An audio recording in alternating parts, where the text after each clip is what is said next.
जनता से करें तो पिछली जो केंद्र में बैठी हुई सरकार है या भारतीय जनता पार्टी की सरकार है जो वादा करते हैं भूल जाते हैं, उस प्रकार से नहीं करना है। हम जो कहें वो करें, ये लोगों को विश्वास होना चाहिए, कांग्रेस पर ही विश्वास होना चाहिए।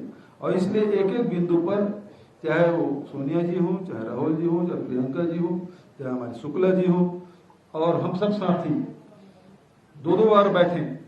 मैं तो दिल्ली में भी बैठा था साथ में, फिर यहाँ भी आया। इसके पहले अभी जिस प्रकार से सुखो जी ने जो बताया कि अर्थशास्त्रियों से भी चर्चा की गई, और ये जो गारंटी जो दिए हैं वो यहाँ की जनता की डिमांड भी है, यहाँ की आवश्यकता भी है, और यहाँ के विकास के लिए बहुत ही जरूरी है। और इसलिए इन सब चीज़ों के ये गारंटी दी गई है। आज केंद्र सरकार ने जो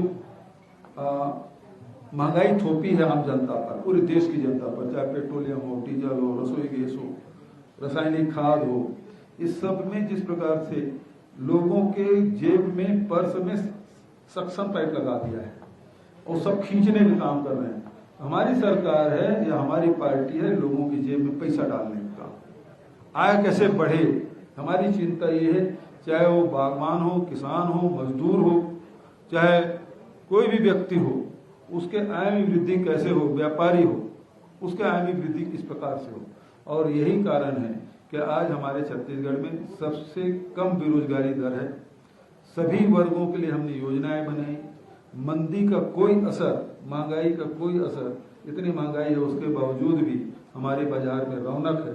तो उसका कारण यही है कि हमारे नेता सोनिया जी और राहुल जी ने जो बात कही थी कि लोगों का आय में वृद्धि होनी चाहिए, राज्य के खजाने में सबका हक होना चाहिए, कुछ लोगों के, चुनिंदा लोगों के पास पैसा नहीं पहुंचना चाहिए, राज्य खजाने में सबका हक होना चाहिए। और इसलिए बहुत सोच समझ कर ये 10 गारंटी हमने दिया। जिस प्रकार से अभी सुखो जी ने जो बात कही कि गोबर खरीदने की योजना, ये तो गाय के नाम से वोट मांगने वाले लोग हैं भाजपा के, लेकिन गाय की सेवा कभी नहीं की, मवेशियों की सेवा कभी नहीं की, हम लोगों ने की। और उसकी शुरुआत छत्तीसगढ़ में आपने देखा कि इस प्रकार से 2 रुपये किलो में गोबर खरीदने की व्यवस्था की। गोबर से हम गोकाष्ठ भी बना रहे हैं, वर्मी कंपोस्ट बना रहे हैं, गमला बना रहे हैं, दिया बना रहे हैं, अब पेंट भी बना रहे हैं। हमारे रायपुर नगर निगम सब बिल्डिंग की सबसे पहले पेंटिंग वही की, जो कार्यालय है, अब उसे सारे कार्यालयों में उस प्राकृतिक पेंट है उससे हम करवाएंगे। तो लोगों को रोजगार कैसे मिले, ये सारी योजनाएं हमारे पास है। अब तो बिजली उत्पादन भी गोबर से कर रहे हैं। भाभा रिसर्च सेंटर से हमारा MU हो चुका है, हम बिजली उत्पादन करके गोबर से बता भी चुके हैं। पिछले 2 अक्टूबर को हमने किया। अब उसे व्यापक पैमाने पर हर गांव में उसको बिजली उत्पादन हम करेंगे। तो एक तरफ तो जैसे छत्तीसगढ़ में हमारे यहाँ कोयला है, आपके यहाँ वाटरफॉल है, पानी है, यहाँ हाइडल प्रोजेक्ट, वहाँ थर्मल पावर है। तो जब हमारे पास प्राकृतिक संसाधन है उसका लाभ आम जनता को मिलना चाहिए। इसीलिए 300 यूनिट तक की बिजली बिल मुफ्त करने की जो बात कही गई है वो यही बातें हैं।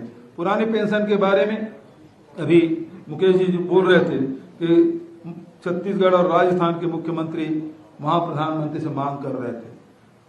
हम अपना अधिकार और हक मांगते हैं, कोई भीख नहीं मांग रहे हैं।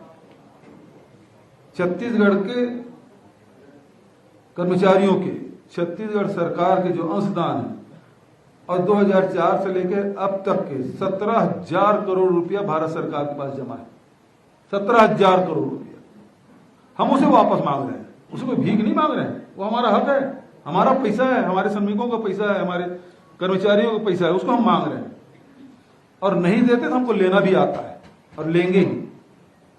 अब राजस्थान सरकार, छत्तीसगढ़ सरकार, झारखंड, बहुत सारे राज्य हैं इस प्रकार से प्रस्ताव पारित किए हैं, और एक कर्मचारियों का पैसा है, एग्रीमेंट हुआ है, और उसके आधार पे हम लोग ले लेंगे, ये बात का मैं विश्वास दिलाता हूँ। तो सारे जो गारंटी हैं, ऐसी कोई गारंटी हम, ऐसा कोई वादा हिमाचल की जनता से नहीं करें जिसे हम पूरा ना कर सकें। आप रूरल इंडस्ट्रियल पार्क की बात है, एक विधानसभा में 10 करोड़, 68 विधानसभा है, 680 करोड़ की राशि रखी गई है, जिसमें गांव के नौजवान और नवयुवतियों को रोजगार के अवसर मिलेंगे। जो 5 लाख रोजगार पाएगा, ये जो है उसकी सप्लीमेंट्री के रूप में आप इसको देख सकते हैं।